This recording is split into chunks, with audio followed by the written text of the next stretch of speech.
No one talks about failure. No one talks about dead ends. No one talks about how flipping hard it is. I push myself to the point where if it doesn't kill me, it will make me stronger. I put myself physically and emotionally to the brink of every edge. Jessica Alba, globally recognized actress, but she's also the founder of The Honest Company, a business she built from the ground up into a mission-driven, publicly traded powerhouse that redefined what conscious consumer goods could actually look like. I'd never built a business plan. I didn't go to business school. I just knew this needed to exist. People were like, you're nuts, this will never happen. So then I was like, oh, I'm gonna show them. I've never said that Really? out loud. Wait, is that too much? Not on Aspire with Emma Grede. We are here for the business team.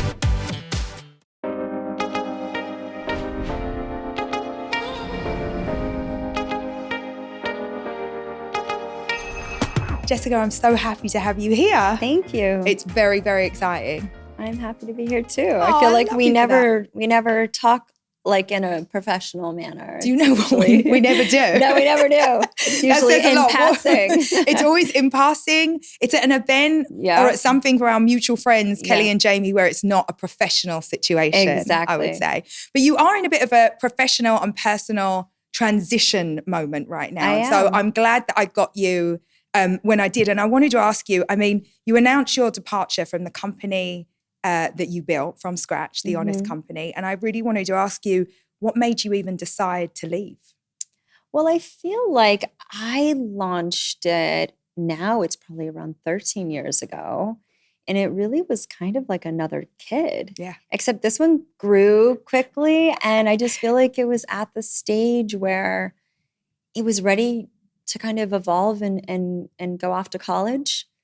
You know, I felt like I nurtured and I raised it and I put all, I could into it. But ultimately, I didn't call it the Jessica Alba Company. No, for a reason. For a reason. And I wanted it to really transcend anything that, frankly, any ideas I had, I knew there's a limitation to me and my vision for it. And so I was like, a company, or this company in particular, my biggest vision was that if it's in someone else's hands, like imagine what they could do with it. Yeah, and you made it. And so I really built something that was meant to really be handed off to someone else, and really more of a consciousness of people, like-minded people that believe in building businesses with purpose that can do good while also being profitable and making impact on business. I really didn't want to build a nonprofit. I wanted it to be a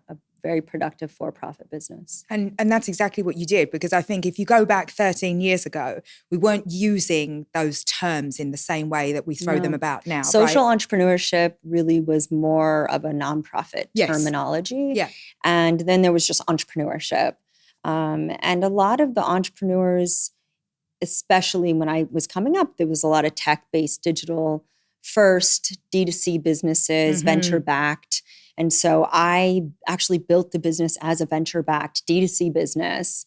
And over the last, however many, 13 years, 12 years, it really evolved into being more of in the pocket of a innovative CPG company. Yeah. And that wasn't your original intention, or was that always the idea? It was always the idea, but how to get there, I think my path was more progressive, more of the times. I mean, I was probably one of the first people to build a brand leveraging social media. Oh, 100%. I mean, no one was doing that prior No one to was me. doing it. And I feel like a lot of the practices and the ways that we bring product to market now, you really pioneered. You were very, very early. And even when we talk about influencer marketing. You were early on in that. And even when you talk about like a purpose-driven business, again, that wasn't something that we spoke about 13 years ago, and certainly not something one of the OGs happening. For sure. Yeah. And I looked at brands like Whole Foods, and I looked at brands like 7th Generation, and those were really around, protecting the environment and, leveraging or scaling a co-op, which is what Whole Foods did. And I looked at them as like, okay, these are very innovative concepts that disrupted these spaces of grocery and disrupted the spaces of like home detergents. And so I was like, what is that next thing that can be done. And it's really like having a business that's really built around human health and putting human health first and thinking of, the impact that it could have also on the planet. Yeah. No, and I feel like you did that. I mean, honestly, I think about you. I mean, of course, we've done a lot of research and I've been thinking about you for the last few weeks, but I feel like I've watched you from afar for so many years. Oh, and I really? have to take my hat off to you. Yeah, of course, because it's like I knew you from the movies and you've been so unbelievably successful, hundreds and hundreds of millions of dollars at the box office.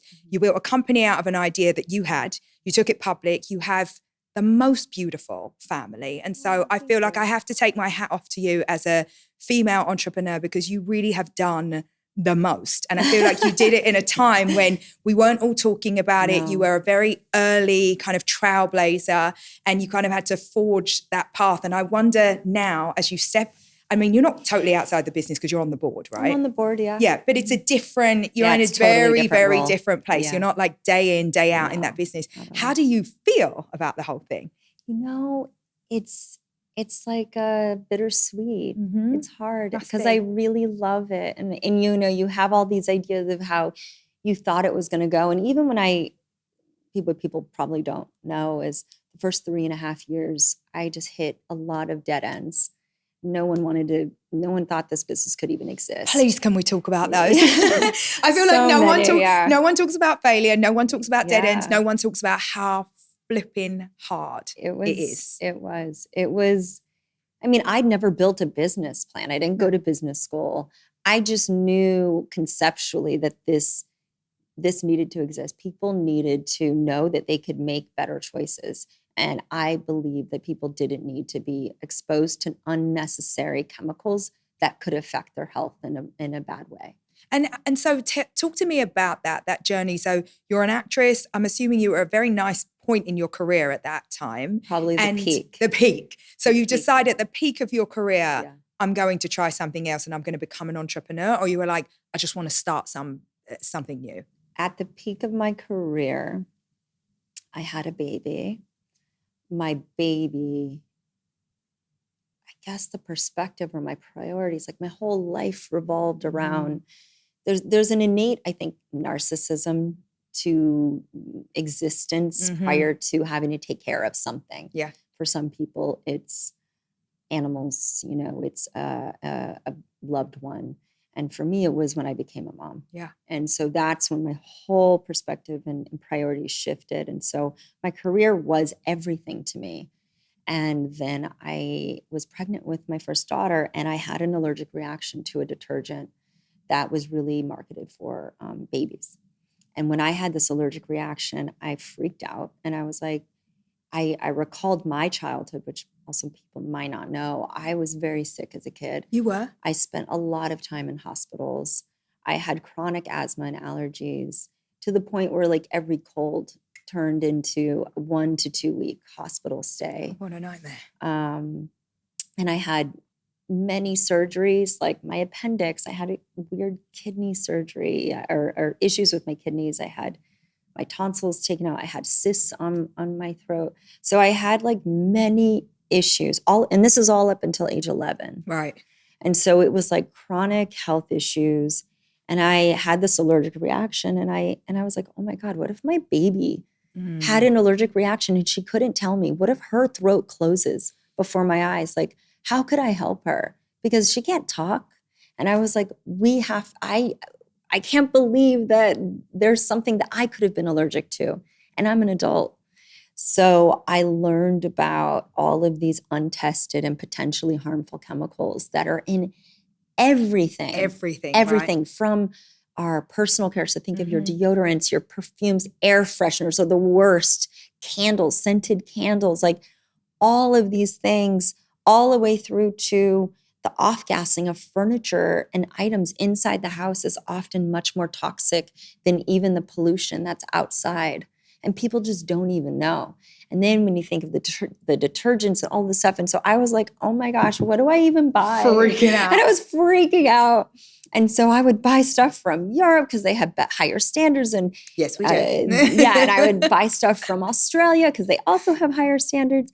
And I looked at all this data around even just how many chemicals are banned in personal care alone. And in Europe, it was 1,100. Yeah. And here it was like 10 or 11. Wild, isn't it? Even though they know all of these things could affect human health in a bad way, enough people have to be proven to die from it or get so fatally ill before they'll even test a chemical. And what did you think? Safety. Like, were you of the mindset, like, I'm going to go out and change this? I was like, we can't be poisoned. Like, how can people be poisoned? So I went and I lobbied on Capitol Hill for chemical reform.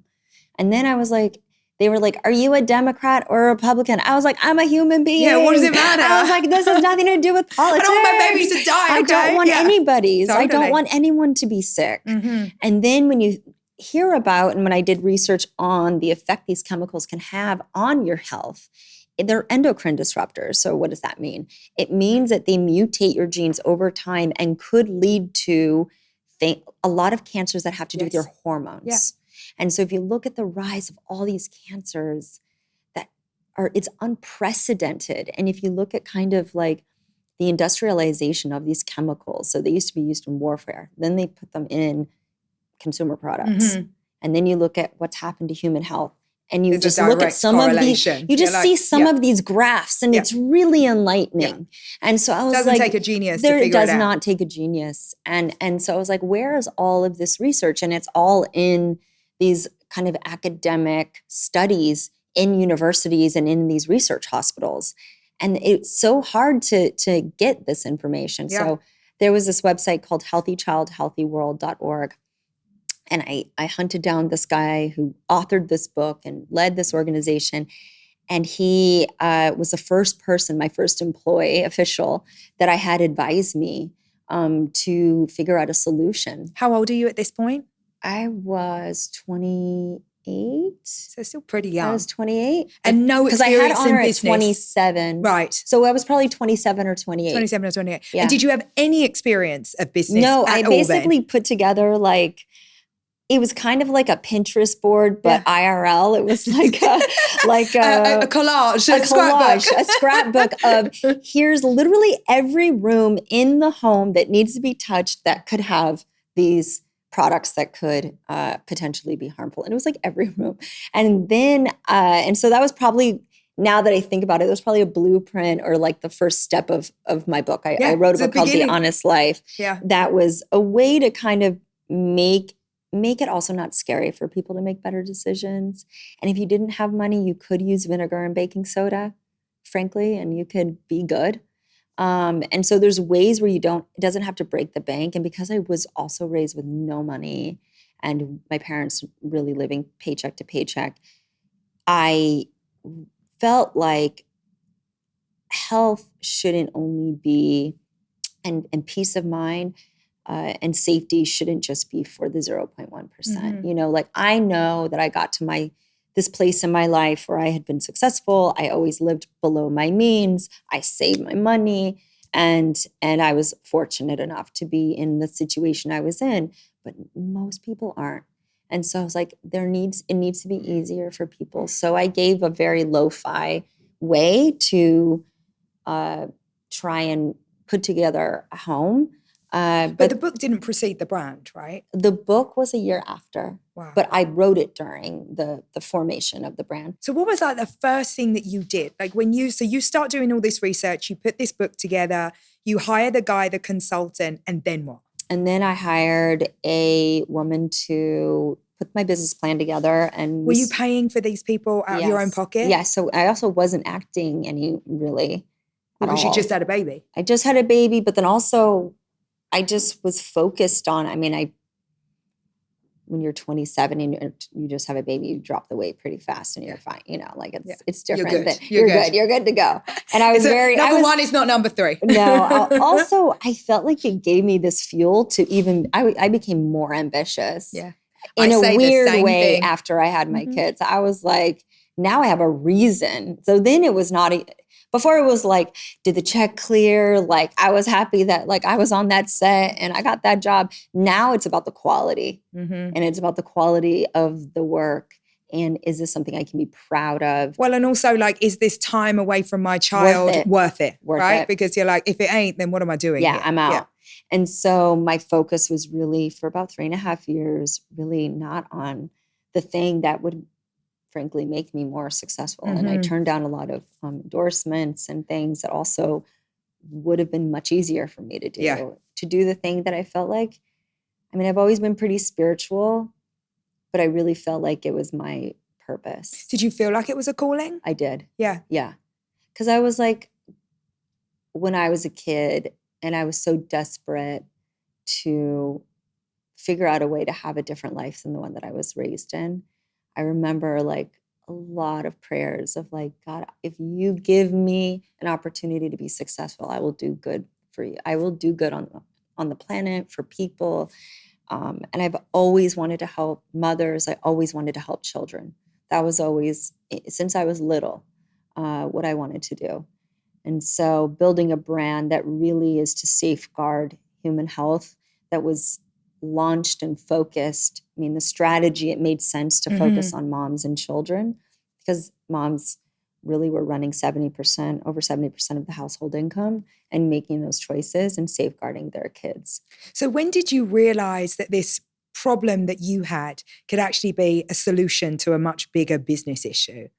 Well, I knew how hard it was for me to even shop around this issue and to try and find better solutions. And there really wasn't a brand you can lean on. I mean, all these brands that even say, oh, they're more natural, they still used synthetic fragrance.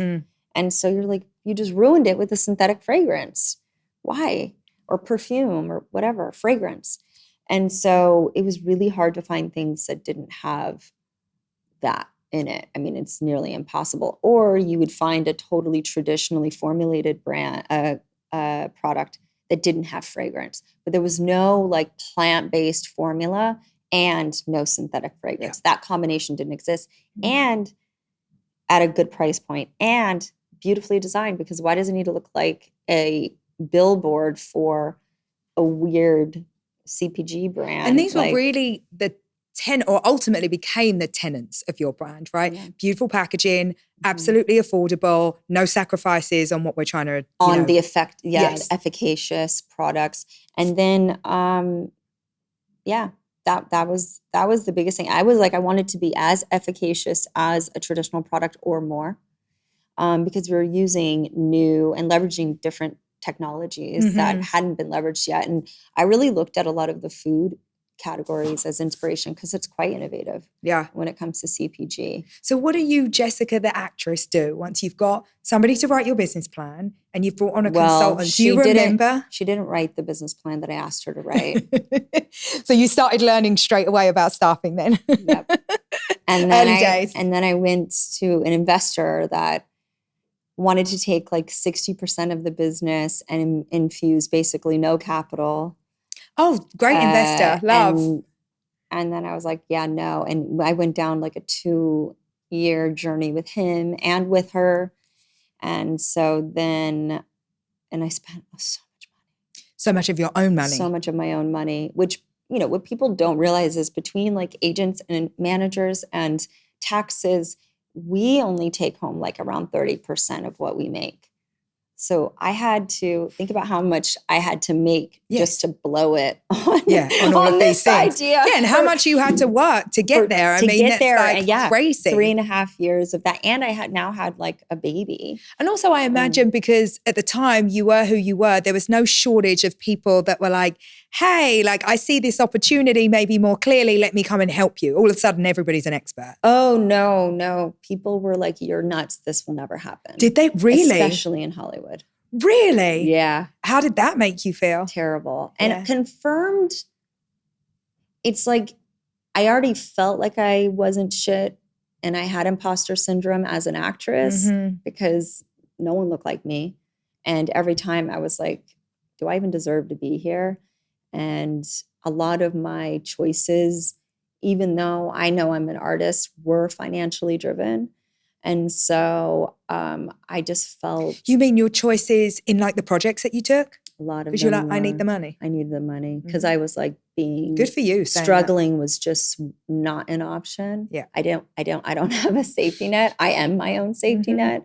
And so early in my career, it was like Hollywood already, I didn't feel like had open arms for me. It was really the fans. It was like, they saw me. They're like, oh yeah, this is like a homegirl that I know. Like her. Like I see her, I like her. And so I had more of that relationship with the fans and like that consumer more than I would say who was in charge. And then when I had this idea and I was like, and it's going to be a modern this and it's going to be like that. And here are the pillars and it's going to be transparent and we're going to call it honest and and it took a while to even get to the word honest. But it's a fantastic name, by the way. Thank you. So good. Thank you. But yeah, it was none of my reps really believed it could happen, and some of them were actually quite patronizing and awful to me. Really? And so thinking it was like a bad use of your time. I guess. Also they're just like how please come on, girl. I was like, bitch, please. Yeah. Kind of figure it attitude. Out. Go like, back. Yeah. Like you're gonna create a company, okay. You know, really, really patronizing. Did it fuel you, do you think? Was any of it, or did it just push you further into... Oh, yeah. So then I was like, I'm going to show them. I'm going to show these MFs. I'm going to show them. They have no idea who they're messing with. So then it was like a fuel to the fire. And mind you, like, it's sort of like you walk the walk or like you act like you are the thing before you're the thing. So I was like, I manifested it by just like, I knew I was going to be successful, even though I was like inside, I was like, is this really gonna work? It just felt like it just needed to exist. And there was like this energy, like when you talk about like purpose, like it just needed to exist. Like humanity needs this company, this consciousness that companies like this needed to exist. But I think that I'm a capitalist. Like I believe in business and I believe in people being able to build things from scratch. And I love that I live in this country where I can be that. Like you can come from anywhere, have an idea, you can create a business and you can launch it. You know, that's amazing. It's not like that in other countries. No. It is like that here. And so I was like, I am the American dream. Like, why not? And just because I don't see a lot of people like me, like who cares? And I'll show them because maybe if I'm this, then maybe other little boys and girls will be like, yeah, that can be me one day. You know? So I did it in Hollywood. And then I was like, okay, well, I already did it once, so why not do it again? I already know what it's like when people are betting against me. And it took 3.5 years. I pitched this idea to this other guy that I brought on as a co-founder. He turned me down. He created LegalZoom. He created Shoe Dazzle. So he was like trying to pitch me on Shoe Dazzle. And I was, and you're like, I've got a better idea. pitching him on The Honest Company. And then he went and got Kim to be the face of Shoe Dazzle and launched that. It was very successful. And then I went back to him maybe a year, almost 18 months later. I pitched him again, but at that point he had a kid and he was like, my wife just threw out everything in our house. And he was like, maybe you're onto something. And I was like, I'm onto something. Talk to me about that though, knowing that you needed a partner, because I feel like so many founders in the beginning, you don't know what you don't know. And I feel like it's so smart to be willing to say, you know what, I'm going to give up a piece of this thing because it's better to have, 50% of something than 0% of nothing. Yeah. What was that thought process like to you and how did you go and find this partner? Well, I think Cash met him at like a poker game at his friend's house. And you were actively looking for a business partner at that point? And I was actively looking for a business partner. Because in the 3 years, what had happened? Well, I know that I'm also like, I'm not running like, I'm not putting together a spreadsheet. Like I'm not. You knew your limitations. I know my limitations. Like I didn't go to business school. Like that's not, I'm a visionary. I have an idea. I have a concept. I'm the creative, which by the way, that's very difficult to find someone with a good idea. And so. Well, and also someone with the drive to make it happen, right? Because there's a lot of people with a lot of good ideas, but they don't all make it happen and take it off of a piece of paper. And then also having the humility to know what you're good at and what you're not. And then also being able to surround yourself with people that can highlight and lift up your best parts, and then also be able to fill in what you're not good at. and that you can become a whole. And you felt like you got this with that guy. I did, because I knew I wanted a direct-to-consumer business, because if I would have gone with a retailer in order to get scale, it's hard to, so, we were doing 17 products across 3 different product categories.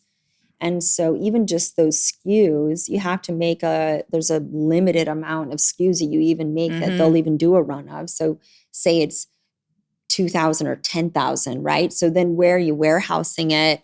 Who's going to distribute it? What shelf is it going to be complex. On? And if you go with a retailer, they're going to say, we only want this one thing. We'll see if it works. And then maybe we'll open up to the other stuff. And I'm like, no, this concept is a lifestyle. This concept is bigger.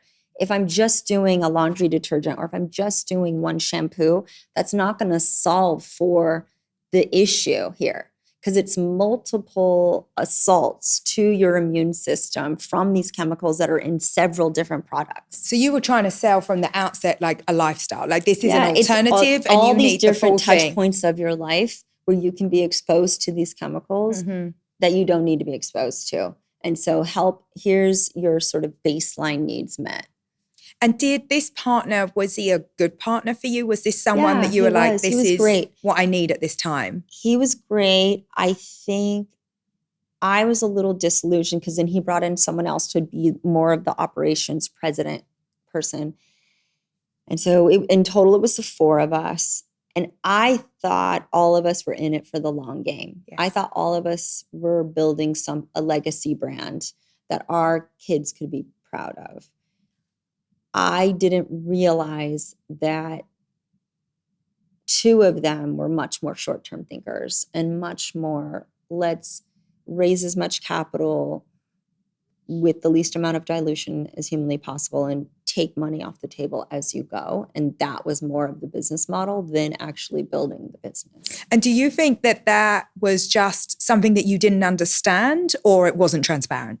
It wasn't transparent, and I didn't understand it. I didn't understand that people could have different ideas about or strategies on how they're going to launch a company. Like some people are just 2.5 years in and out, 3 max, and then on to the next and on to the next. And that's kind of what they do. And that wasn't very clear to me. I think it's a great lesson though. And one of the things that whenever I invest in a new project or I start a new thing, I'm always very transparent about what it is that I'm trying to do. And I'm also trying to understand, because again, not every founder has the same idea.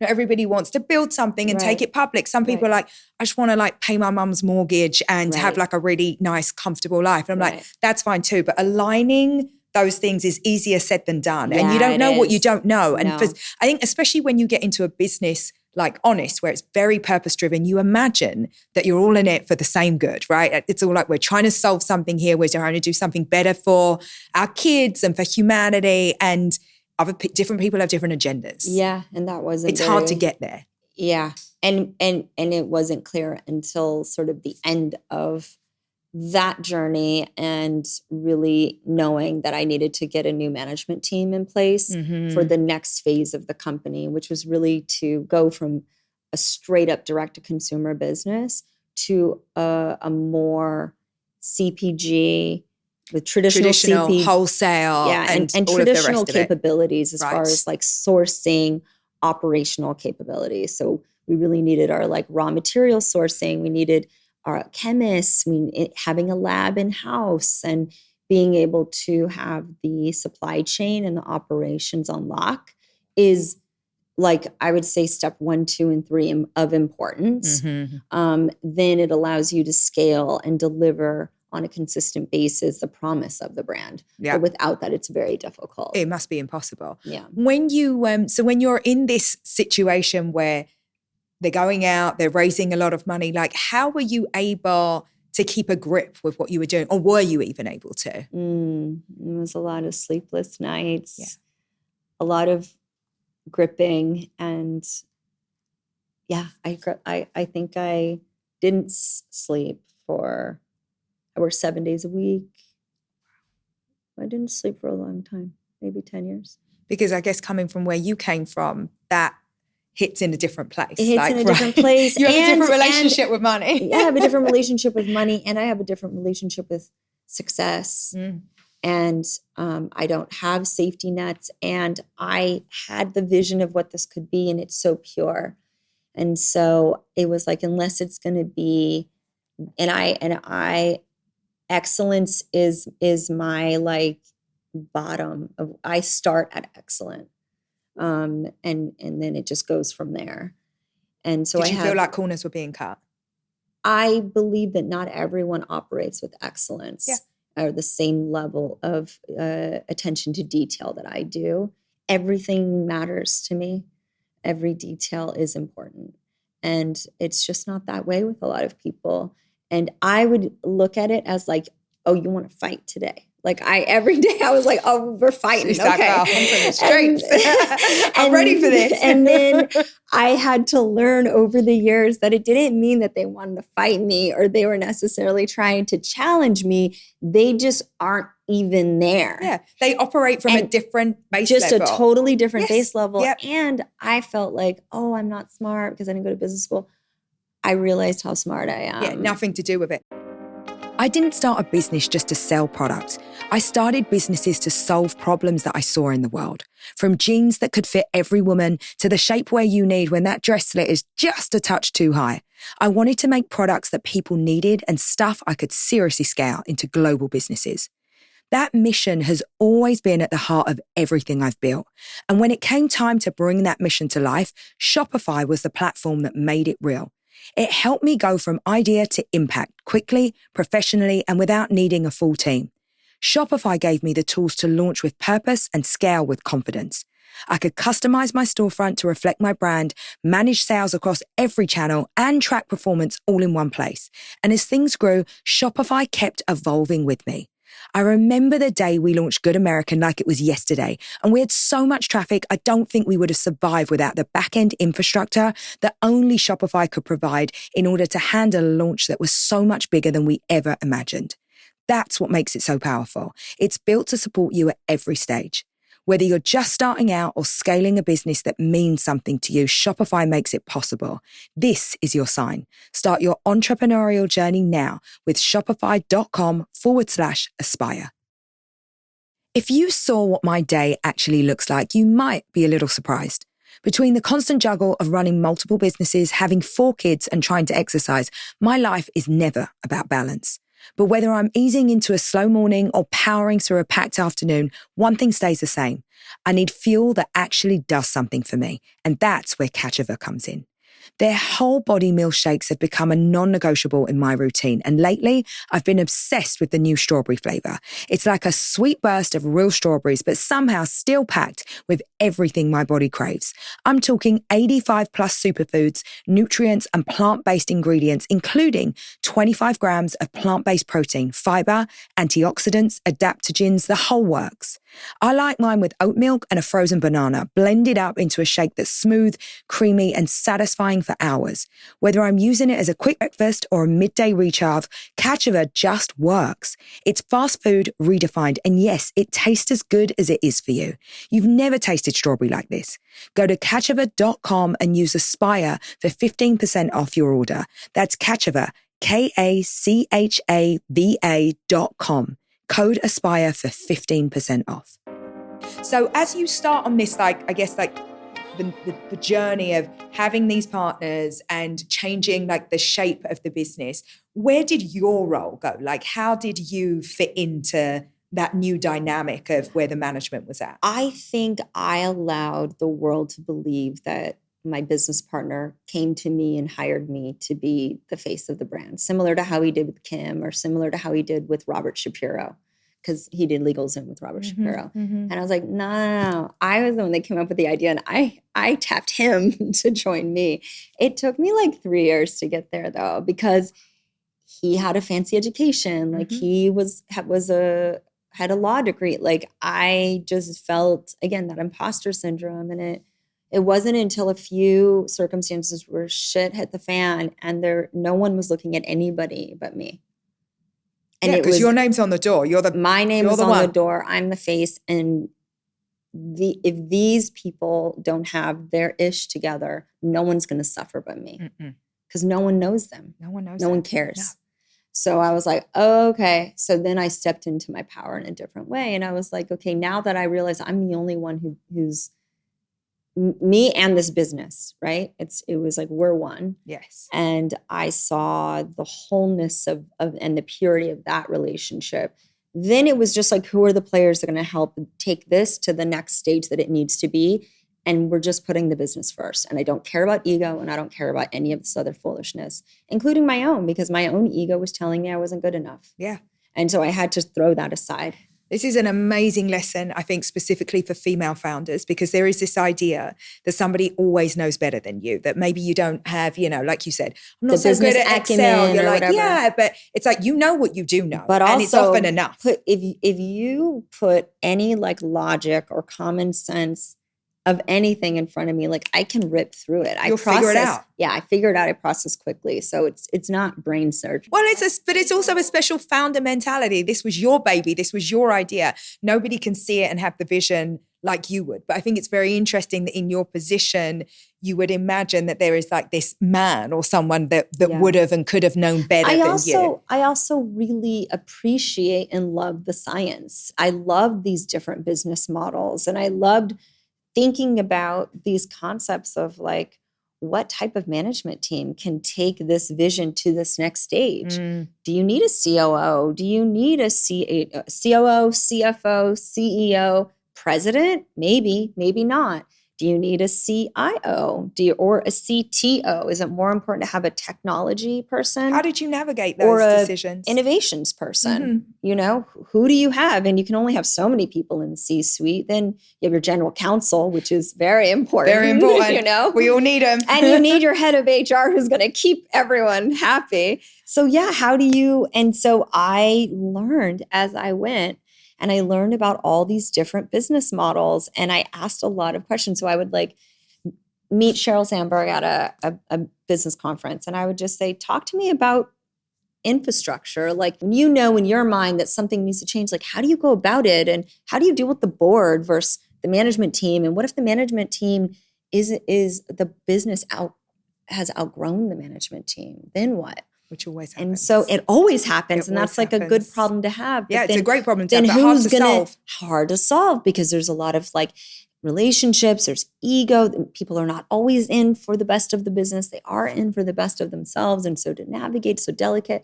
And then I'd sit down with Diane von Furstenberg and be like, Diane, how do you deal with, certain people that aren't necessarily aligned with you?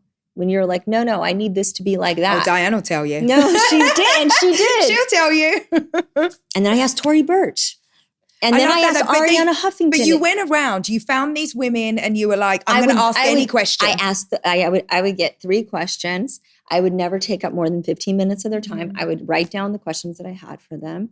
And I forced them to mentor me. They didn't want to. Melody Hobson as well. Like, I just was like, I don't have mentors. No one that really looks like me out here in these streets. And so I just have to force them. And then I would also ask guys, because I'm like, what's the difference in how they operate? And there's a difference. Oh, there's a huge difference. They're like, I just told them. And I'm like, oh, no. Tell them to go to hell, or tell them to do this, or tell them to whatever. If they don't agree with you, or if they behave this way, it's unacceptable.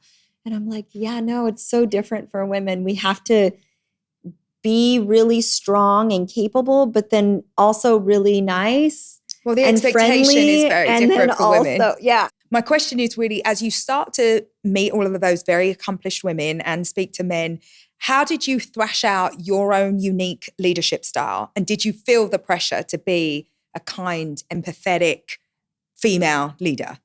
I learned my softness much later in my journey. Because like I said in the beginning, I'm like, you want to fight me. That's why you're not listening to me. Like, this is, let's go.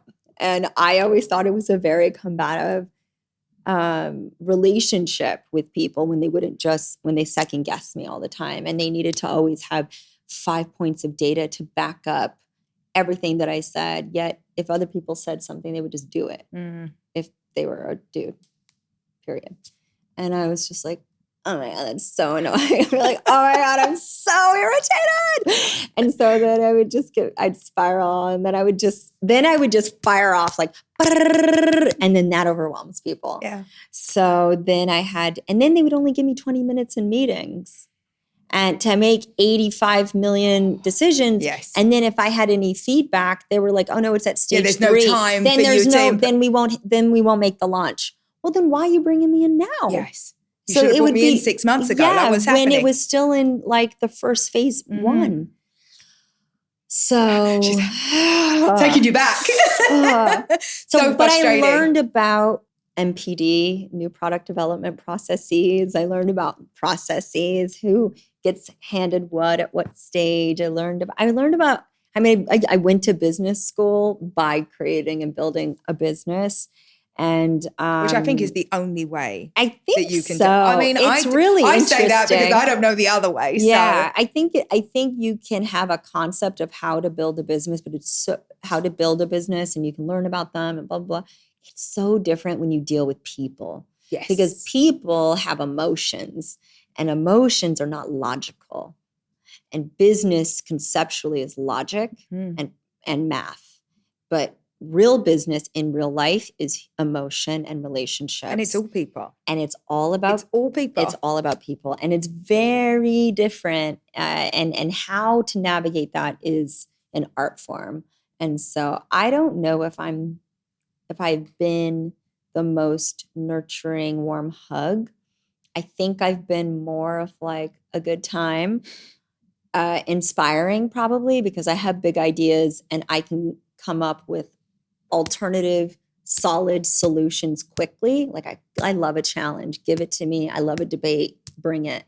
And I think people aren't used to someone like me being able to cut through. Yes. And be that way. But then on the same side, I also just really like getting mushy with people and going deep on emotions and learning about their journey and like what makes them tick and like, why are you here?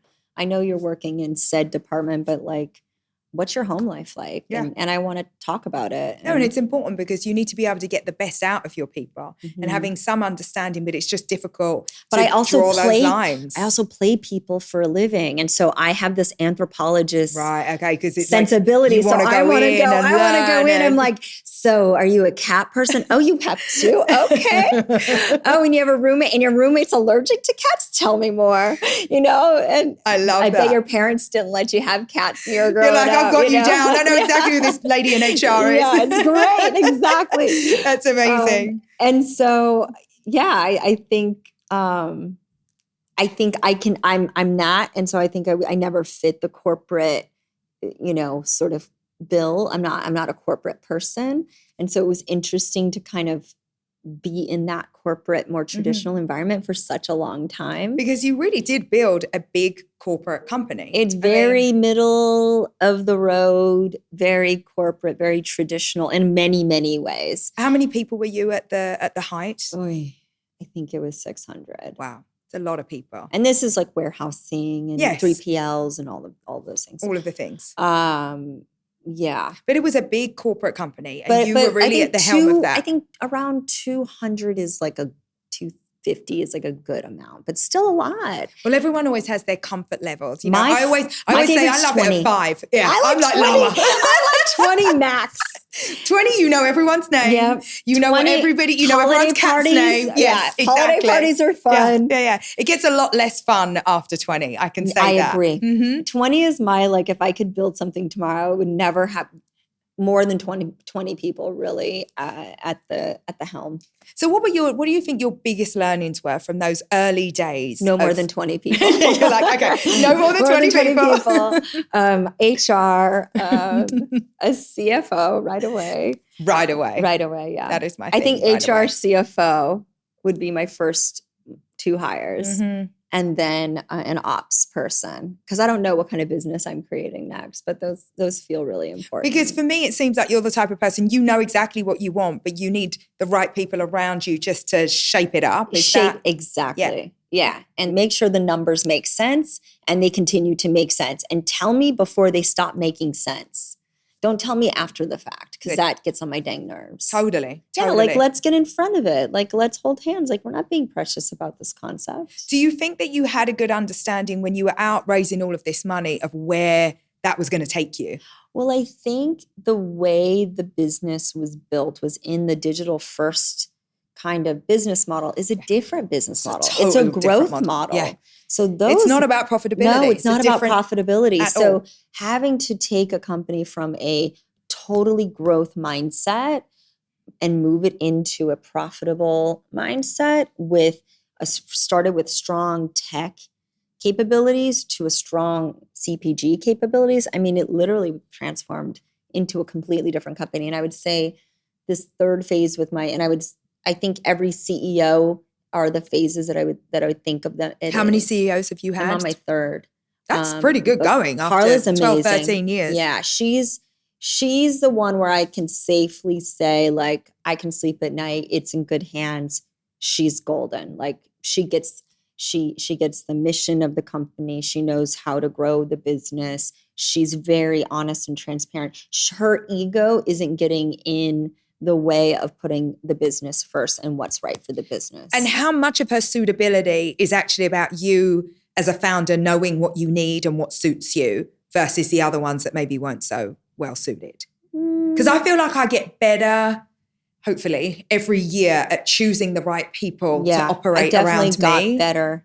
It's not easy. I mean, it's not easy. You don't know until it doesn't work. You don't know until it doesn't work. Yeah. And that's the real. And someone can have been very successful on paper in another place and yet not be right for you, right? Often. I think it's a very difficult balance to strike, especially when you get to something like you were building this company, you took it public. It's a different sense of accountability. Yeah. Accountability. That's one thing that I feel like with Carla that I appreciate is her conviction around accountability and her pride in accountability. It's really uncanny. And I think being a Afro-Latina in a very traditional CPG world and going up through the ranks, she's just had to put up with a lot of foolishness. No doubt. So there weren't probably as many safety nets in place for her as there may have been. That's interesting psychology as someone who's coming. Maybe her lived experience as her moving through the world. It would make sense. And her having to navigate it. Yeah. You know how much I care about understanding what's actually happening inside my body and never just guessing. That's why I choose Function. It's the only health platform that gives you access to the kind of data most people never see and the insights to actually take action. Inside Function, you can test over 160 biomarkers, from heart and hormones to inflammation and stress, and even get access to multi-region MRI and CT scans. All of it gets tracked securely in one place over time. It's a near 360-degree view of your body. No wonder Dr. Mark Hyman, Dr. Andrew Huberman, and Dr. Jeremy London are all behind it.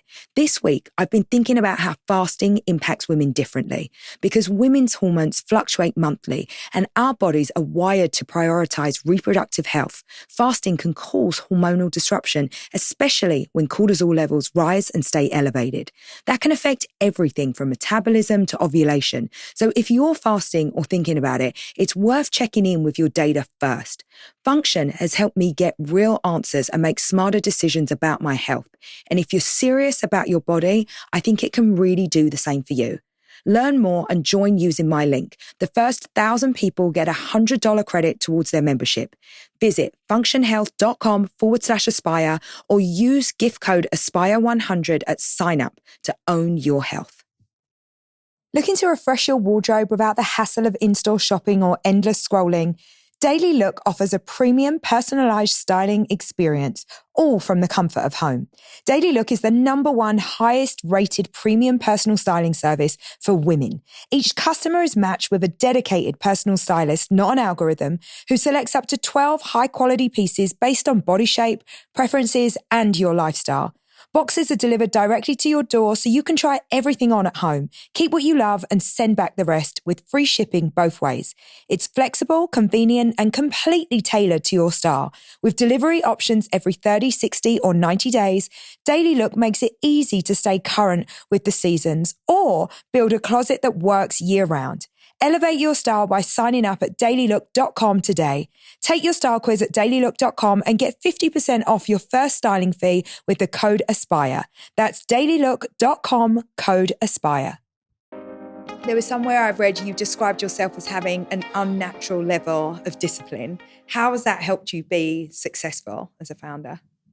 I would say maybe I worded it wrong. Perseverance. I have an unnatural amount of perseverance. How so? Say more. I push myself to the point where I'm like, if it doesn't kill me, it will make me stronger. And I put myself physically and emotionally to the brink of every edge. And I don't know how to not do that. I'm like the little, what's that? Rattlesnake, the baby that just releases all the venom. It doesn't know that you only need to do a little bit. Just a little bit. No, I just release do your whole lifetime of venom. So I just go hard on the paint all the time. Mm-hmm. So Does that show up in all areas of your life or specifically related to business? No, I think it's in all areas, but I'm learning how to regulate and a little bit more. And I think meditating has helped a lot. I do a lot of inner work and healing, and I think that helps because it's not sustainable. No, it's not. Do you think it's cost you personally, creatively? Yes. Yep. I think it also, when you have that level of that work ethic, of course you expect everyone else around you to operate that way, and it could be very depleting for your team. Because even though I work that way and I'll work to the bone and I can think of 98 tiny, minute details, that's not how everybody's brain works or processes, and it just overwhelms them. And so I've had to learn about reading the room. I've had to learn about reading a situation. I've had to learn how to just feed bits and pieces, although I was on the phone with my contractor this morning and I really gave it to him. I was just supposed to talk about one thing. I gave him a laundry list. Here we Baby go. rattlesnake. Baby rattlesnake. There she goes. All of it. Oh. That's amazing. I mean, I ask you, has it costed you anything? Because again, I think we don't talk enough, A, about failure, but B, about the costs. And you can look at you and go like, wow, she did this thing and she built this giant company, but it's never nothing. It's never for nothing. There's never no trade-off. There's never something that you didn't give up in return. Yeah, for sure. And I think even as a friend, I think I could be probably not the easiest friend. I'm generous. I believe, I put all my friends on these pedestals and believe I only see like their ultimate potential, and I see that and I push that in them, and I hold space for them also to be soft, because there's not a lot of circumstances where we can be, and having another woman hold space for another woman to be soft and to be fragile, especially when she's had to be a badass her whole life to be successful. Like, we have to what men don't realize is just how hard it is for us to not just be women, but to have to be men times 10. Like, we have to really embody so much in being successful. It's really quite wild. It is wild. And so my friends who have been successful and have built things in their lives, I now feel like it's almost my job to create almost like a womb environment where it's like, let's just cry together. Let's just not be fucking perfect today. Let's just be I love that. Cozy. Let's just not be fucking perfect today. I'd like someone to say that to me at I'm least once a week. Can you call me every Monday morning, please? Yeah. Let's not be perfect today. Right. But how do you practice that? Like, how does that come up in your life? Like, how do you not be fucking perfect? Because honestly, like, the idea, looking at you, like, if I'm just like passing judgment, I didn't know you at all. And I do a little bit, so I know that isn't everything. It's not everything of your personality, but how have you found the ways to not show up as perfect? And how have you allowed yourself that vulnerability? Well, I think for me, kids have been very grounding as far as like showing you when you're not it, right? And then for me, instead of getting upset and trying to keep up the facade, I'm like, you're right. I didn't say that right. I didn't show up for you. I could have worded that differently. I could have done this differently. I'm sorry. I'll do better next time. Please continue to tell me how I can be a better mom to you. I literally started taking my kids to therapy when they were like around 10. You did? Yeah. And I did it with together. them. I was going to say, Yeah. as a family. And wow, I would take the girls one-on-one, and I would say to the therapist, like, this is meant for them to be able to tell me how I can be a better mom to them. Because I know they're upset about some things that I do. And I know I want them to know that they won't get in trouble when they talk about it here. And I just want them to feel like they can express themselves in a real way. And I just know that I think as you're finding your voice as a young woman, to be able to have your mom say, like, validate you and validate your feelings, I just felt like maybe that could be something that can be kind of life-changing for them. Life-changing, like seriously life-changing. So I started that early. I didn't realize how hard it would be for me. I was going to say, do you regret it? I was like, oh, dang. Okay, I did. Oh, shit, I did that, didn't I? They are mirrors. I'd be like, oh, God, yes, I did say that one time. Yeah. I really did do that. Or I remember Honor would say, like, stop treating me like Haven. I'm like, I don't treat you like Haven. And then she was like, and this, and this, and this. And I was like, oh, dang, I really do just boop you. Because it's just easier. It's easier. It's just like this smush of kids. And she's like, I'm 3 years older. She shouldn't be able to get the same privileges as me. Wow. It was like about like bedtime. No, I was literally just about to say that. Like, I've had my kids going to bed at the same time forever because that was what's convenient for me. And exactly. I'm like, oh my goodness, it took my son to be like, Mum, there's like a 2-year difference. And 2 years is big when you're, big. 8 and 10. I'm like, oh, shit. And we're going to stagger 10, that too.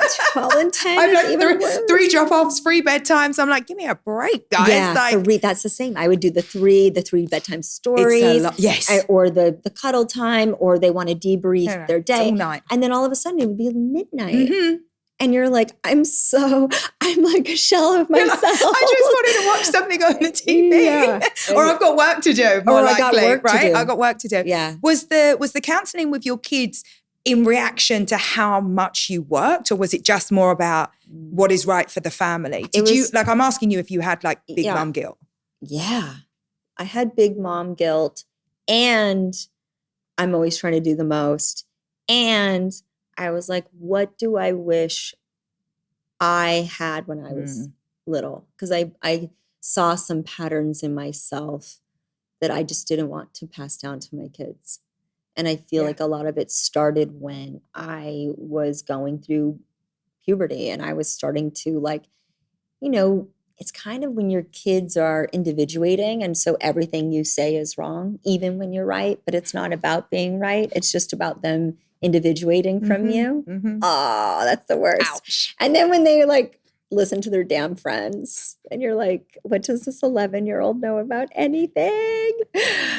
But it's this 11-year-old that's had such an easy life. Yeah. I'm like, it's fine. But it's actually really healthy for them to individuate and for them to feel safe enough to be able to push back on you and to know that you're not going anywhere. So I had to learn that. So it did a lot of humility. So yeah. It's a gift for your kids, I think, especially, like you said, as young women, having that, not even just with their own mother, but having the ability to like give feedback in a safe space and in a safe way, that you're setting them up for their life. I would say let go of perfection. And that really helped peel that onion back, where they saw their mom not perfect, and I showed them it's okay to have flaws, and you can still be loved. Yeah. And you can still, stand in your power, and you can still take up space. And you can be as flawed of a human being as it takes to learn and grow and be and exist and be truthful. Yeah, and you're teaching them very early that you are just human, because I think for so long we look at our parents as these like magical, mythical beings that they should make no mistakes. And it takes quite a long time to get to a point in your life where you're like, they're just humans. They're just like us. Whereas your kids are learning that really quite young. Really, I love that. They're like, popping my mom's just knew you're doing it like right earlier. No, but it's so healthy for them because they don't hold you to an unrealistic standard. And I think for my mom, I was like 19 years old raging at her and just like, I had you when I was 21. I was just figuring it out, kiddo. You know, it's like, had she been able to educate me in a different way for me to see her as more of a human being who wasn't, you know, always basking in this like light of being a perfectionist, I might have understood that earlier. Right. It's really healthy. It's really helpful.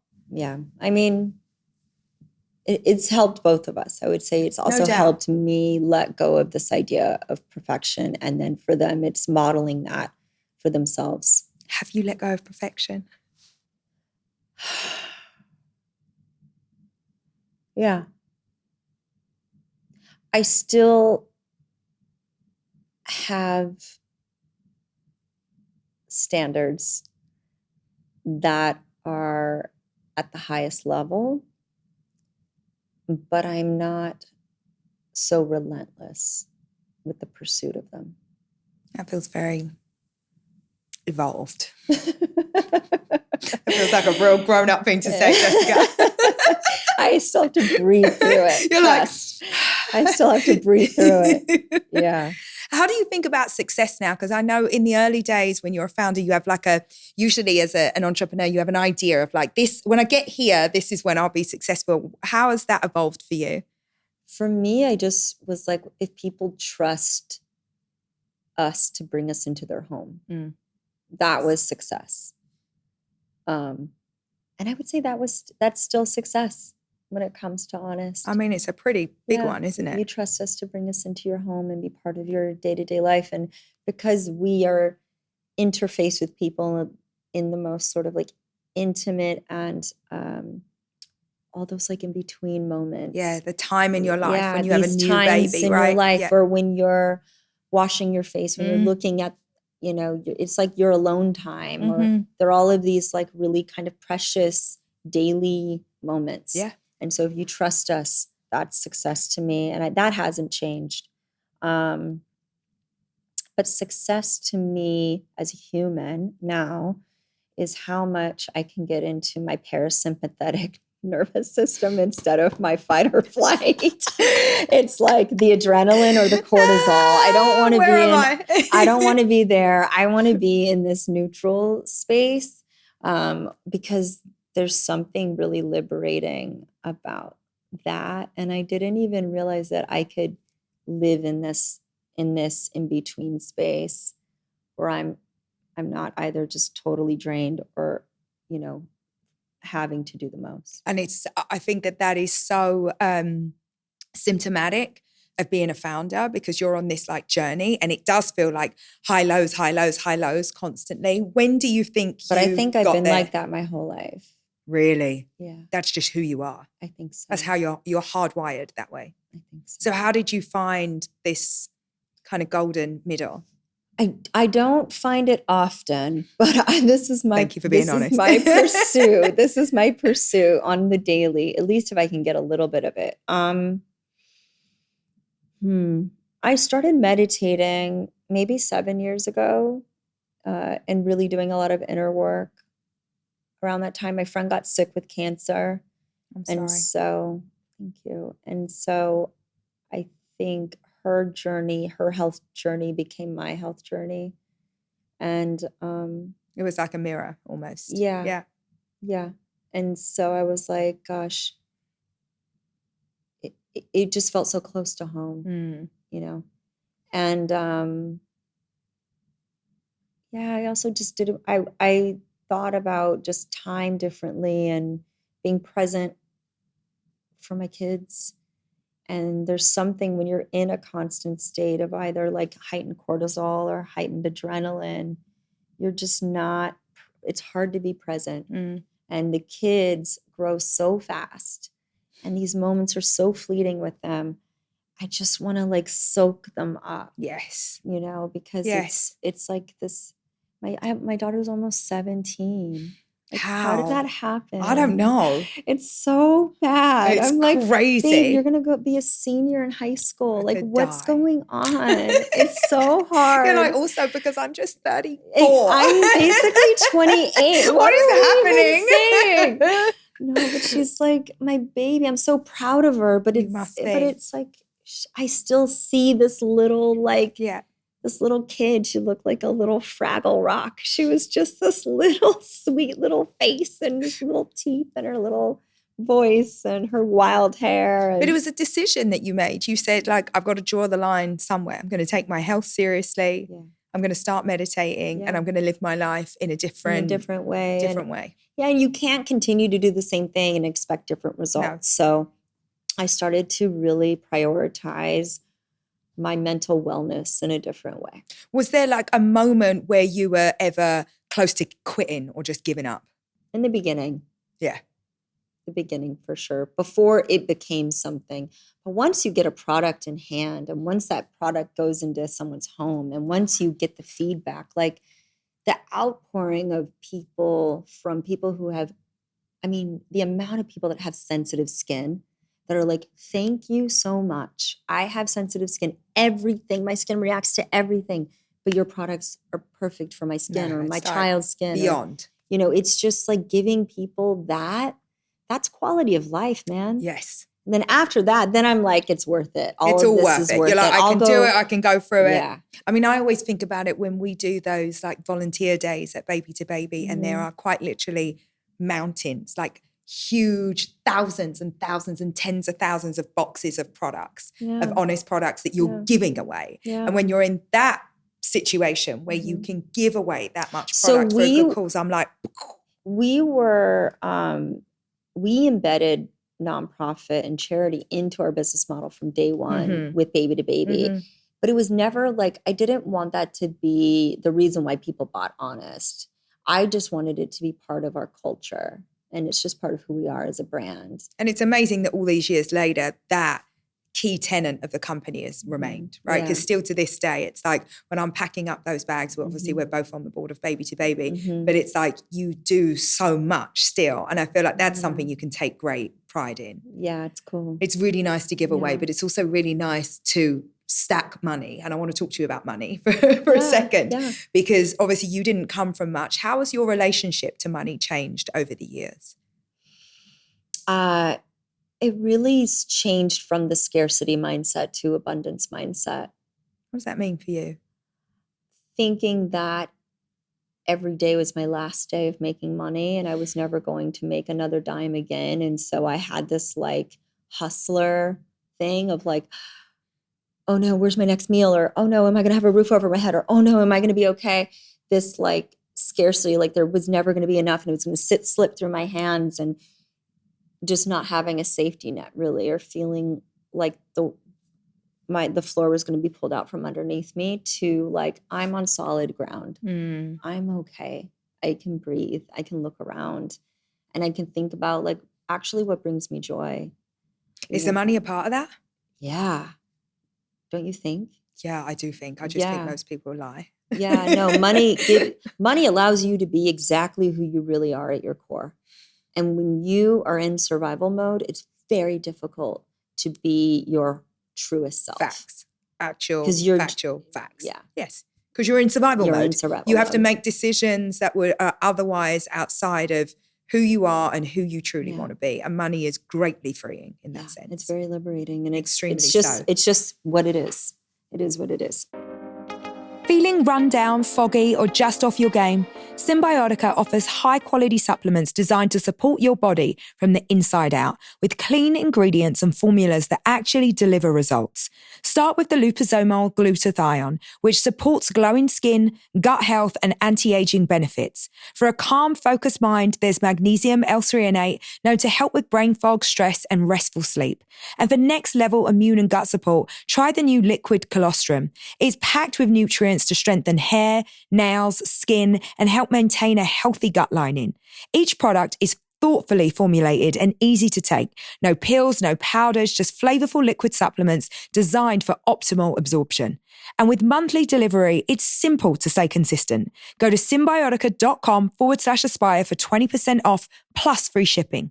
That's symbiotica.com/aspire for 20% off plus free shipping. What's your behavior around money now? Do you invest? Like, do you invest in other businesses? Like, what do you do? Not as much as what do you do with your money? I wish I had as much as you to invest. No, Who knows? I invest, I advise.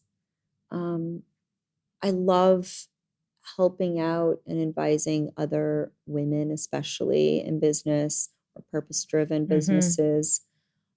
Just because I've been through the trenches. Also, like the VC to PE investors, those very different types of investors.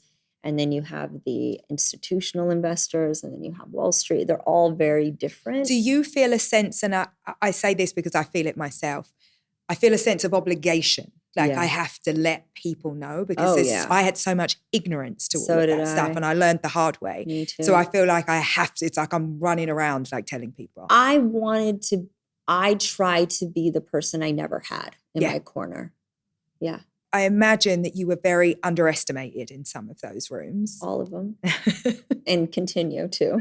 You think still now? Oh, yeah. Even after everything that you've built and going public and ringing the bell and all the things? I think unless someone like actually sits down with me and has a conversation with me, I think there's a bias around who I am and how I fit into the puzzle. Don't you think? Even with you? Yeah. I think it's hard. I think we glitch people.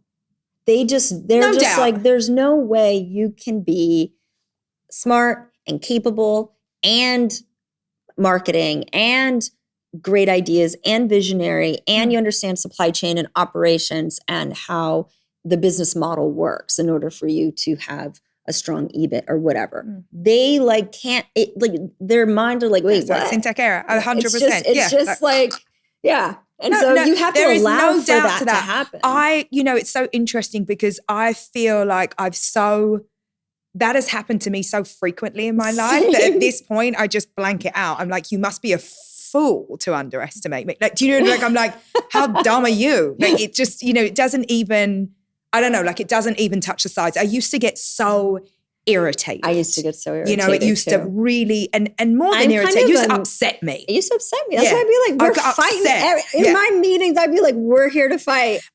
My question for you was that I wonder what you learned about asserting yourself in spaces where perhaps you weren't immediately taken at face value. Like, what do you tell other female founders, and what did you learn about yourself? I learned that you have to know the fine print. You got to know your numbers. You got to understand your business model. You got to understand the 2 or 3 other business models that they're going to throw at you as examples of what you could be or what you could do. And you have to give them 3 reasons why all of those won't work for your particular business. So you just have to know your business inside and out, and you have to understand the marketplace and how you differentiate inside of it. You have to know that. If you don't, there's no reason for you to be in those rooms. Yeah. You got to be ready. You got to be ready. Yes. Yeah. So preparation is most important. And then once you're prepared, then there's nothing to fear. Then it's just nonsense. Then you can just ask them questions. Yeah. No, and that's it, right? Oftentimes I think I used to have this thing, I think it was Jens that said, I know it was Jens who said it to me. He said, you have an employee's mentality. And it drove me crazy because I was always going into these meetings almost seeking somebody else giving me the answer. I was like constantly in sales mode. And when you learn to flip the table a little bit, and it's like, actually, we're all in this room because we all need something from this, it changes everything. And that took me a really long time to learn. And arguably, I think, like way longer than it should have. I still went in as like a service provider into every room. And I was like, what am I doing? Like, I don't need to be here. You don't need to sell them on it. That's my default mode. They got it. They got it. Like, and if they don't got it, they ain't my people. Like, so I'm not here I don't have to sell everything all the time. Yeah, I'm a bit that way too. What's your biggest entrepreneurial lesson? Like, given everything that you have been through and learned, what do you think is like the one thing that you maybe wish you knew earlier? To trust my gut. Because even in the beginning, when I didn't have as much of a business acumen, I had instincts that told me if something was off, my like spidey sense, or this person is maybe not aligned, or that meeting was a little bit, that was weird. And instead of like spiraling or going through a back door, clocking it, but not doing something about it, I would act on all of my gut instincts quicker. And I would say when someone's not a fit, no, there doesn't actually need to be any kind of bad feelings about it. No it's animosity. Just like you're going to have a much better time anywhere else but here because you're just not fit. You're just not. Exactly. Yeah. No big and deal. It's not personal. No, it's I not talk about personal. this all the time. It's never personal. It's like we got to move on and you've got to do those things like really quickly. I think because of who you are and obviously how quickly that business grew, you were often under a lot of scrutiny. And I think that now, especially when you run businesses in this sort of age of cancel culture and like social media and like all of the things, like what did you learn and how did you create, again, because you kind of go into that panic mode, but when your brand is being challenged or questioned, it's also a strategy. It's a fact. Big absolutely. They're coming to get you. They come in because that's how they can devalue you. Yeah. So then they can swoop in and buy you at a discount. And that was happening to you? Sure. Shit. Sure. Did you know at the time or did you find that stuff out later? Later. Yeah. Shit. Yeah. Oh. But it was so nefarious in the way it goes down when stuff like that goes down. And when you like unpack how it all goes down. Yeah, like look at the timing. It's very strategic. It's fine. Or you're a threat to their market share. And so they're like, which was a real threat for which is still a threat. Yeah, because I mean, I created this category. And I would say it's probably around consciousness, transparency, honesty. Like, what does that really mean? It doesn't mean anything, or it can mean everything. Do you sit there and can you say to yourself, I created this category? Like, can you, like, is that how you, because I definitely think so all that time ago, but do you feel like you get credited for that? I don't care. Because I think people are better off whether I get credit for it or not. Ultimately, I really care about human beings and whether they are going to have their best chance at life. And if they're being exposed to things that can make them sick, it's going to be really hard to live a good life. Yeah. No matter who you are, because illness doesn't discriminate. And so for me, I was like, I just want people to have the best chance at life. Yeah. And whether people want to credit me for that, I don't care. Fair enough. You're a mission-driven company that actually made its mission. Yeah. No, congratulations. And if the market, if like all the big companies now have to think twice. Oh, and they do. Amazing. Right? That's success. No, you almost like forced a revolution in how those companies get to operate and the level of transparency because that we all have as an expectation. Demand it. Yes. Yeah. It's like a baseline expectation now.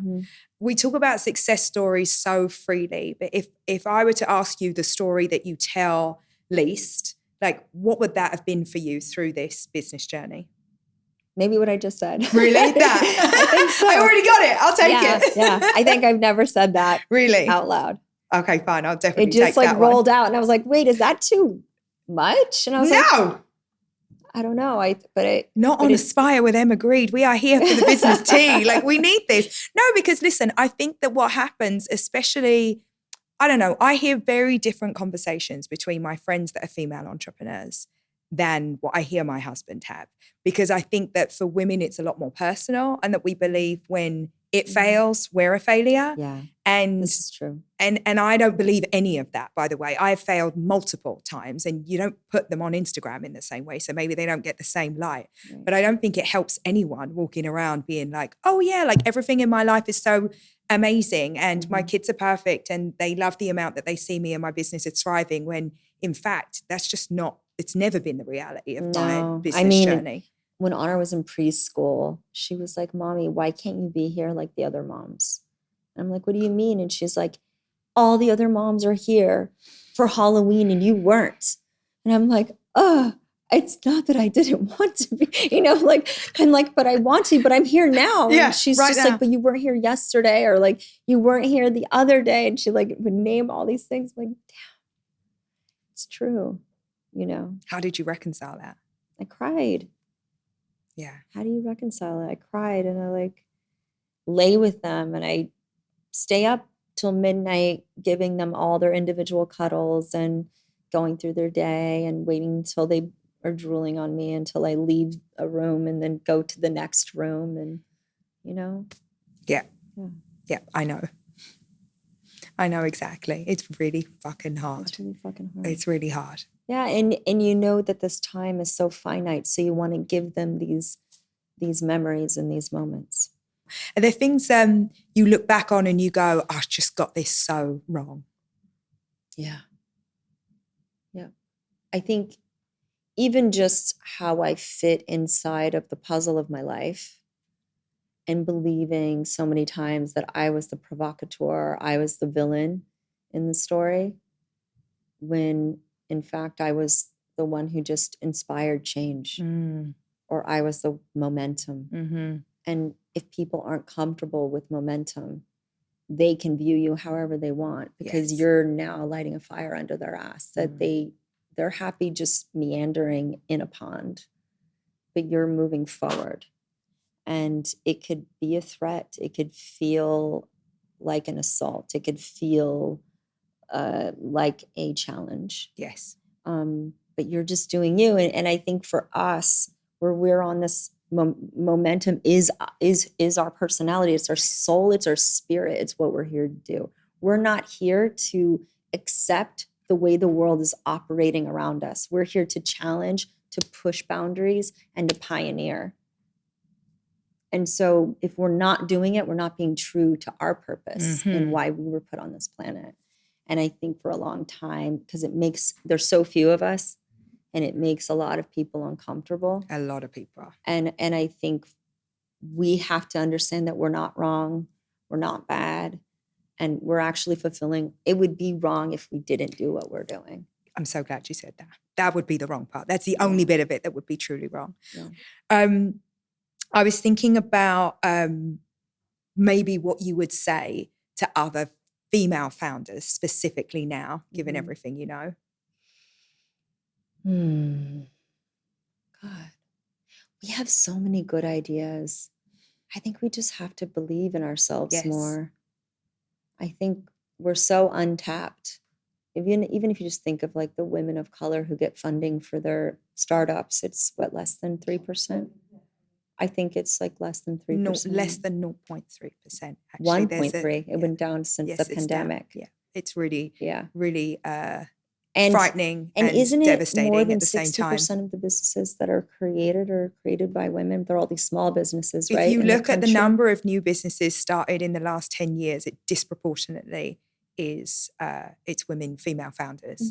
And yet the funding gap is, I mean, we know what it is. It's a joke, except it's not funny. No, it's actually. It's a really unfunny joke. But it's also like this systemic oppression that we can't ignore or deny. No, we cannot. And I think that one of the main reasons that I wanted to start this podcast is, again, because so much of the information is shrouded in mystery, right? As women, we get these like glory stories and we see these amazing women and they're sitting at these offices and they look incredible, but we're not free to fail. And when we do fail, there's this horrible kind of like female founder pile that you're put on and you're hung out to dry.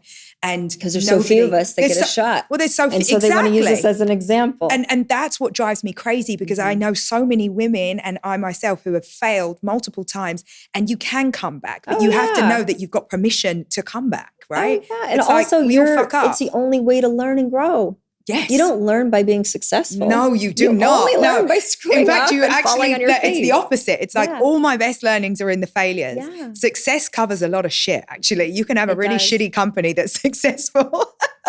It's true, right? If you're failing, you tweak more, you learn more, you tinker with the model, and you until you figure it out. It's when things are too successful, you look back 3 years in and you're like, oh shit, like we've been ignoring a lot of problems. What have we been doing this whole time?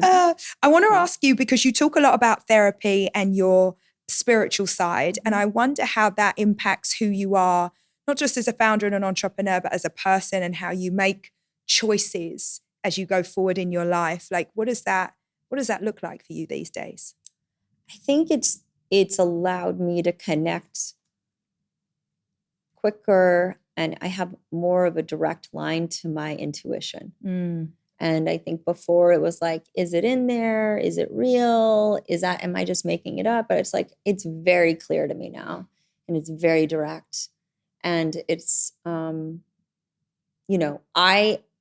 baked into my intuition, like, because of the way I think and process, there's always going to be logic. I'm always going to be pragmatic. I couldn't have come from where I came from and become who I've become without logic and being pragmatic and being a straight shooter and seeing things in black and white and facts. Love facts. But on top of that, the magic is the intuition. Yes. Yeah. And that's what you said earlier, like you would have listened to your gut. So now you're really tapping into that. Really tapped in. Yeah. Yeah. And allowing myself to not have this illusion of perfection. And I'm really kind of now in my soft era, just being soft and being vulnerable, which feels really unsafe. But I talked to this woman yesterday, and she was like, having emotions doesn't make you you're not dysregulated by having emotions, but having a safe space to express those emotions, that's when you know you're in a good place. And so I do feel like I've created a safe space to express emotions, because I'm going to be angry, you're going to be happy, you're going to be sad. That's normal. You're a human being. So normal. But having the safe space to express them freely without it completely dysregulating everyone else. Yeah. Where it's like you can get it out, and then you go back, to your regularly scheduled program, whatever that is. But bottling it in, pretending like it doesn't exist, not trying helpful. to be so together all the time and ultra control, that'll make you sick. Yeah, that'll really make you sick. Yeah. Does Soft Life Jessica have another startup in her? I hope so. You do? Yeah. Right now, I'm really leaning hard on entertainment and producing, and I'm going to be acting soon again. Seen, I mean, you are back out, and and so I'm excited about that stuff. I loved telling stories and entertainment. I can't help but be a marketing and branding person, because I just am. That's just how I operate. Always have. But it would be fun to create or to build on business again. Yeah. It's so fun. It's so fun. It's so fun. It's so fun. And it's like all those learnings and everything you've got. And the getting it off the ground and that all the unknowns. So nice. Yeah. What, as a mother of three, what are you teaching your kids about entrepreneurship and also about money? They do, I think, understand that money is freedom for them to be able to live how they want. Yeah. And so then think about being a responsible person and being a reliable person when you commit to said job, whatever that looks like for you. But I really want them to feel fulfilled and feel like they matter. And if whatever that looks like. And so maybe for one of them or both, all three of them, they don't need to have the same amount as another. And maybe it's more about experiential, and maybe it's something else that brings them joy. I just want them to experience joy and feel good. And not to be in survival mode. But I talked to them a lot about how I grew up and about survival mode. And so they know that is something that people experience, and they have been fortunate to not have to grow up in that environment. So they're very, I would say they have humility, and I think that's good for them. Entrepreneurship, I think they've seen their father and me both create businesses out of ideas. And so I think that growing up with that, they see that modeled, and we both have created pretty successful businesses. So they see that it's possible. Yes. So once you see it's possible and we look like them, and then they're like, oh yeah, that can be us too. Yeah. I wonder if you stepping down has given you what you intended it to. Like, are you in that place now where you're like, I got what I needed? Yeah. I have enough distance from it now. I think in the beginning it was really hard, right? Because I felt still so like the cords. It's almost like the umbilical cord, like with your kids, and I still felt that attachment. But I really feel like it's on its own, doing its thing. I mean, honestly, I think it's just, I've always been impressed with you every time we've ever met. But I think that, what you've done with that business and where you've come to personally, it really is something to be so proud of. And I think if your kids just take 1% of that, like you could just be, so happy with everything. It would all be entirely worth it. I just want them to feel loved by me. Well, I'm sure they do. Yeah. I'm sure they do. That's most important. No doubt. Thank you, my dear. I only have a very quick speed round of questions for you. Then we're done. All right. What is your morning ritual and your nighttime routine? Morning ritual is I wake up, I pound water, I meditate in bed. I usually have like 2 or 3 ready to go. And then I get my morning coffee and I work out. And then at night, I do my skincare. I love chamomile tea at night. Me too. And so that like nighttime tea time, my skincare routine. And then it depends. If I have the kids with me, I usually have 2 of them in my room with me at any given time. Yeah. They sleep in your bed or they're just in your room? My son, sometimes I can convince him to sleep on the bed, but he loves sleeping on the ground. And we have like a little bed on the ground. I don't know why. He just was like, no, Mom, I'm going to be on the ground here. I'm like, so okay. Cute. And just needs to be close to you. Kavy sleeps with me usually, but once in a blue moon Honor will. But yeah, usually Haven. That's so sweet. Yeah. Okay. What is your current aspiration in business and what is it personally?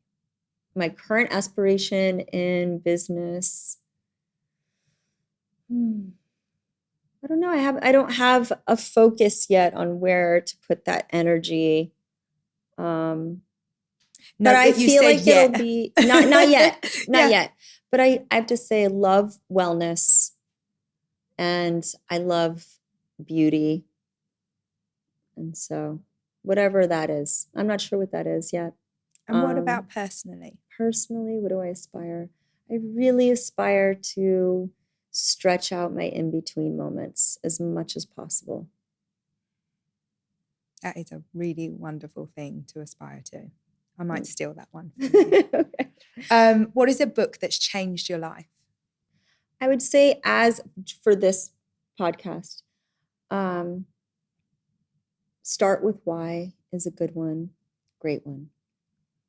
Adam's book, Think Again, is great. That's a really good one. Adam Grant, good. He's very good. And Leadership, the Eleanor Roosevelt Way, is a really great one. I know that one too. Because you see this woman who grew up and was raised in a time where women were such second-class citizens in so many ways. And she was the rock, the anchor in this relationship. And what she did for veterans, what she did for civil rights, what she did for women, what she just did in that time. And it wasn't a lot of time.